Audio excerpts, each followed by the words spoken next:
Hello. Are you a pet companion? Do you live with a cat or a dog or other kind of animal and you love them and you consider yourself pretty good provider, good friend, good family to the pet, to the cat, to the dog? I just want to maybe make you aware of some things because, okay, I've noticed all my life I don't have animals. I'm allergic to cats, dogs, anything with fur. But I wrote a book. It's called My Love Letter to Dogs because even though I unfortunately can't live with animals, my heart goes out to them. So I've observed over the years how people um, sometimes can have an undermining or belittling attitude when it comes to their animals or their friends, pet friends. It's as if, I don't know, I just feel a lot of ego energy, even in the spiritual community, as well as with their children. And I'm trying to say this in a way that it can be received in love instead of causing you to feel defensive. But it's like even spiritually evolved light workers, I've noticed that when it comes to their pets in the videos or in their lives, I would assume too, it's as if the cat or the dog must be obedient, must be, and I know about pet training, and I know that there is an approach involved where it's like listen to your master, obey, obey, obey. It's really a human ego-based approach that's been accepted generation after generation without question. It's as if the animal is beneath me. That's the basis. Let's just be real. The animal is beneath the human, must do what the human says, must be controlled, must move when I say move, do as I say, and you're a good little pet. You're a good little cat. You're a good little dog. But I would just ask you to maybe enter a paradigm shift where that's concerned. Allow your mind to let in another approach where it's based on I love you. You can train with love the same way that a dog can be taught to do something out of fear. A dog can be taught to do something out of love. It just is a choice. Do you want to lead by your ego, as an example? Or do you, meaning like impatience? It must be now.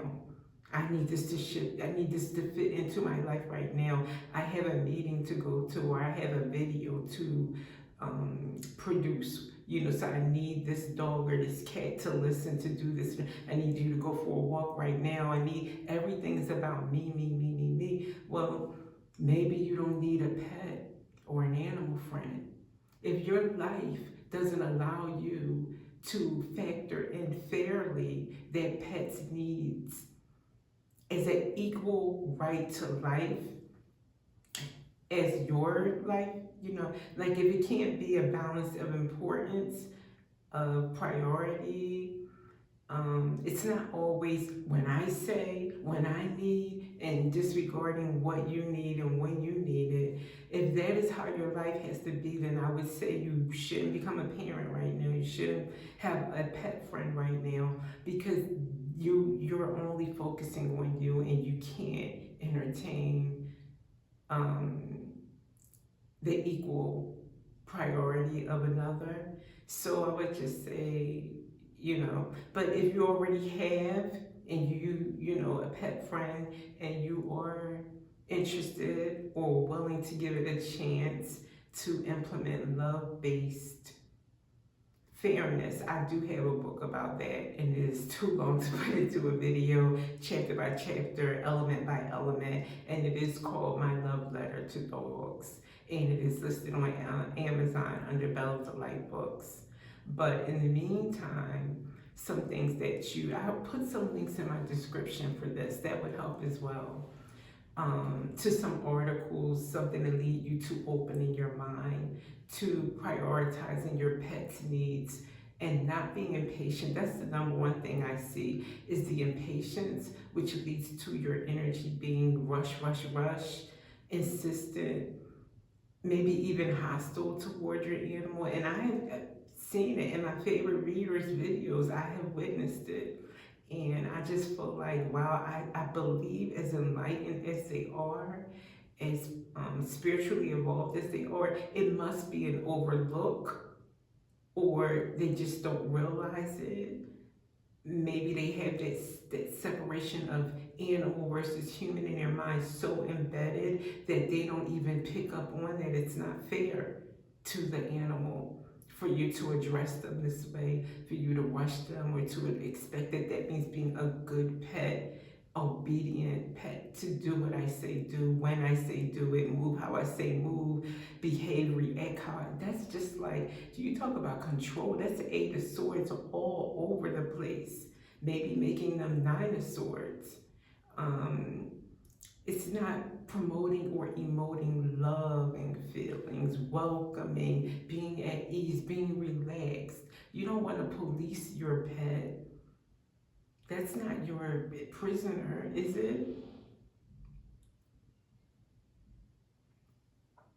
So that's what I'm just asking, and I'll keep asking that of others to consider animals, because I do love them, and I know that you love them. Maybe you just don't know that there is another way, and there are other ways. And let's implement some tarot into this discussion, shall we? Let's see. For my animal friends and guys, please take this message with love.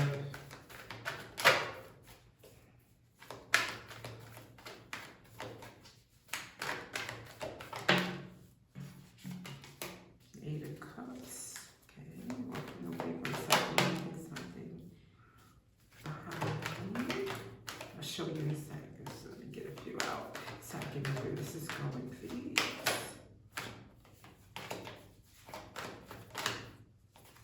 There's a lot coming out at once. Can you have like one or two coming out at a time? Thank you. I like that.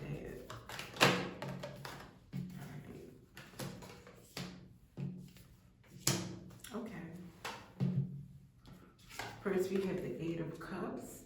So I asked, okay, we're walking away from what? Or walking toward what? Then you have, well, let me see, sorry. Maybe leaving behind what you used to think about your relationship with your pet or with your animal. Sorry, I fast forwarded on mine. Forget, you don't know what I'm thinking. I have to let you know. So, right, letting that go, leaving that old way of relating and dealing with your animal friend behind, and going towards something better. Six of Pentacles, give and take. You give, you take, meaning like sometimes it's about you, sometimes it's about your animal, what they need. Make it balanced. They'll feel it. You can verbalize it, you know. Okay, Tony, today I need to focus on me, but guess what? Tomorrow's your day. Or this weekend it's all about you, but please, can we do this, help me, help mama, whatever I don't know how what you call yourself to your pet friend, but let's help me to get this done. This is very important for us, for our family. They pick up on that. They'll understand that versus, let's do this now. How you don't want to get it, do you? Or, oh, God forbid, you address your pet friends that way. But yeah, you get the dress. They will pick up, they will learn, they will be thankful for the respect. And then you have the Two of Wands. Moving forward, making a plan, maybe doing some research. Again, I'll leave some links. You don't have to get my book. I'm not pushing my book. Believe me, I'm not. I'm just letting you know I put my heart into something, even though I don't have animals and I can't because of allergies and asthma. But I do care enough about them that I did write a book. But I will put links in to help guide you to plan your life maybe around your animals' needs more, or to at least take their feelings into consideration, picking up on your telltale. Big part of the what I focused on was like little known facts about dogs that you don't know, what they're trying to tell you when they do certain things, and you might assume it means one thing, but what they're really trying to tell you is another. So yeah, making a plan based on that knowledge and that research, how to move forward, so it's not so difficult on you. And then 3 cards came out. 7 of Cups, 3 of Cups, and the World. 7 of Cups, 3 of Cups, and the World. So I believe that it means that you have options. It's not just one way how to train your pet. Even if your pet has already been trained this way, don't think that they aren't open to change, especially a positive shift.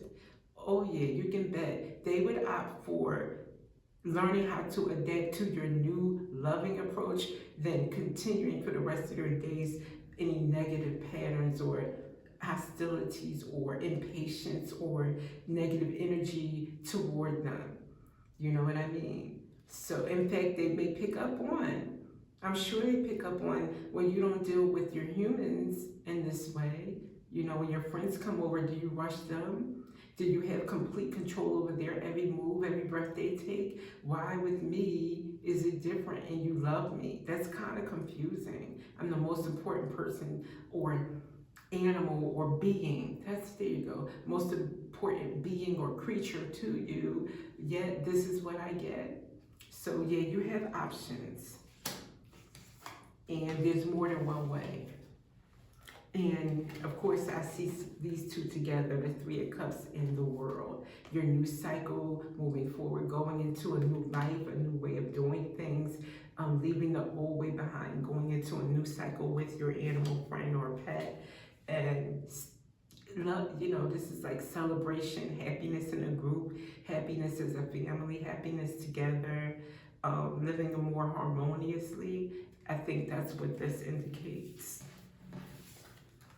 So there you have it. I hope this wasn't taking on an admonishing tone. I have to admit I do feel very passionately about this. So, and I just want for your life to be better, for your animal friends' lives to be better, and to just like, and spread it. You will have other friends, you know, and you'll start to notice one leads to another. You hear this information, next time you deal with your animal, you'll start to like remember this. You'll start to think, I hope that it was sinking enough where you start to at least question how you approach things.